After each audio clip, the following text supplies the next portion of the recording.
Olá, eu sou Cristiane Becker, neuropsicóloga na clínica PBSF, e no vídeo de hoje a gente vai conversar um pouquinho sobre os diferentes tipos de atenção na perspectiva da avaliação neuropsicológica infantil e também como identificar alguns sintomas de desatenção e até como utilizar jogos e brincadeiras para você estimular o desenvolvimento da atenção com seu filho.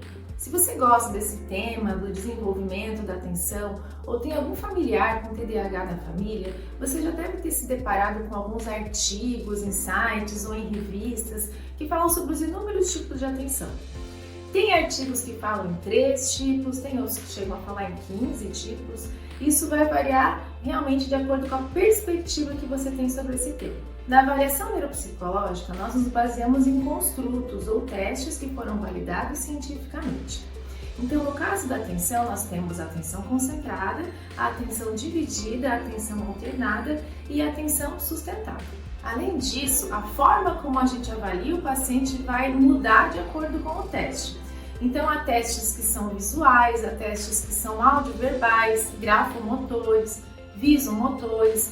Então, é muito importante que você busque um profissional qualificado para ele saber identificar se essa suposta dificuldade na atenção ela se configura de fato em um déficit na atenção. Mas no dia a dia, você pode verificar o desenvolvimento da atenção concentrada em atividades na qual a criança tem que fazer um foco único, como, por exemplo, achar algum desenho, um objeto numa figura maior. Então, por exemplo, a criança vai ter que achar todas as borboletas amarelas nesse desenho. Então, ela está utilizando a atenção concentrada, ela está fazendo um foco único, fazendo uma rastreio visual para achar esse objeto. Então, crianças que têm uma dificuldade nesse tipo de atividade podem dar margem a gente achar que ela tem uma dificuldade na atenção concentrada. Já em atividades semelhantes a essa, em que a criança tenha que buscar não um objeto nessa figura, mas 2, 3, 4 objetos, ela vai estar dividindo a sua atenção. Então, a gente vai conseguir verificar a atenção dividida. Então, atividades que vão desenvolver tanto a atenção concentrada quanto a atenção dividida, tem, por exemplo, livros como Onde Está o Wall-E, ou então aqueles Procure e Ache, também vão desenvolver, fazer esse rastreio visual, ou jogos como o Achei. Já a atenção alternada, ela vai exigir um pouco mais de flexibilidade cognitiva dessa criança. Então, ela vai ter que alternar o foco dela para ela conseguir concluir essa atividade. Então, ela vai aparecer principalmente em jogos de código, naqueles que a criança tem que relacionar um desenho a uma letra para descobrir a palavra secreta, a palavra-chave que está ali escondida. Então, jogos como a palavra secreta e mesmo o Lince vão trabalhar a atenção alternada.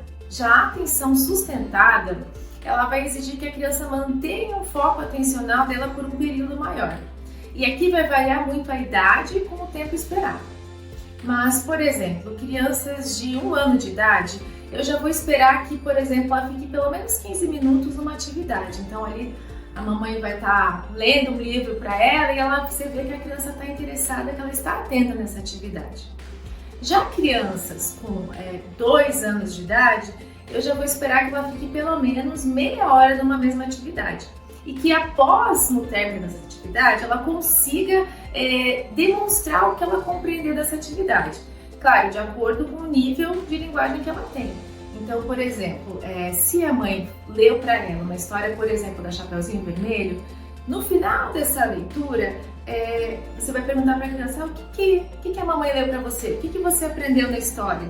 E ela vai conseguir dizer algumas coisas, como o lobo, a vovó, a menina.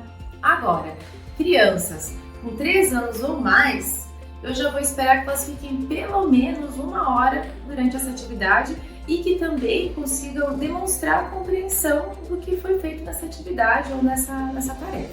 Então, atividades como ver um filme, uma palestra, uma aula, se a criança tem dificuldade nesse tipo de atividade, ela vai dar margem a gente achar que ela está com um problema na sustentação dessa atenção. Bom, aqui eu queria citar a importância do papel da escola, que não é só no desenvolvimento dessas funções cognitivas, no processo de socialização, no processo civilizatório que a escola proporciona, mas também ela avisa os pais quando ela está identificando que esse aluno está com alguma dificuldade na atenção. Então é comum pais de criança com TDAH irem nas reuniões da escola e escutarem dos professores algo do tipo: ele não fica parado na cadeira, ele demora muito tempo para concluir as atividades, ele não copia do quadro, ou ele demanda que eu solicite para ele a atenção para que ele consiga concluir a atividade ou se manter prestando atenção na aula. Então a escola é um meio muito importante do pai identificar se essa criança está com dificuldade na atenção. Bom, se você gostou desse vídeo e gosta desse tema de desenvolvimento infantil ou medicina pediátrica, se inscreva nas nossas redes sociais para ficar a par de mais conteúdos como esse. Obrigado e até a próxima!